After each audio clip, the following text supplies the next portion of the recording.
Gregg Shorthand Writing for Beginners.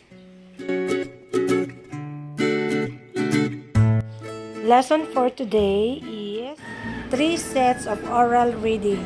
Dear friend, if you can give a positive answer to the following queries, you qualify for a car loan at the National Credited Corporation. Paragraph number 1. Are you 18 or older? Question mark. Paragraph number 2. Do you have a steady job at which you earn at least $90 a week? Question mark. Paragraph. If so, we are ready to finance a new car for you when you need it. Period.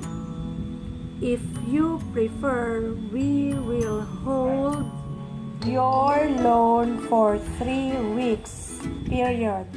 Meanwhile, you can look for just the car that meets your needs.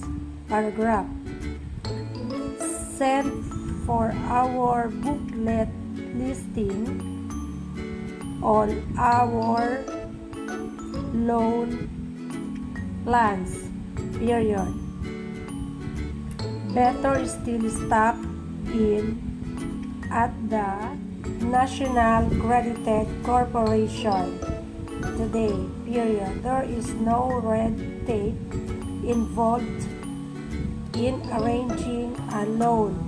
Period. It is quick and easy. Period. Sincerely yours, Mr. White, Yesterday, I visited the Broadway office supply shop and selected 2 desk lamps for the office of Mr. Smith, our chief editor. Period.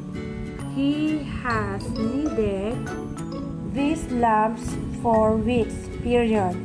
They should help him increase his efficiency. Period. The lamps were on sale and I was able to get board for only $85. Paragraph. The lamps have been shipped from the shop and should arrive at our office soon. Paragraph. The bill for $85 is attached. Period. Grace Baldwin. Dear Madam, when you have a national air travel credit card, buying tickets on coastal airlines is quick and quite simple. Period. All you need to do is pick up your phone, call 555-8702, tell our efficient clerk the city you plan to visit, and give him or her your credit card number. Period. Your tickets will be mailed the same day. Paragraph. If you would like us to provide this credit card service to your officers, fill in and send us the enclosed card. Period. We will take care of all the details. Period. Very truly yours.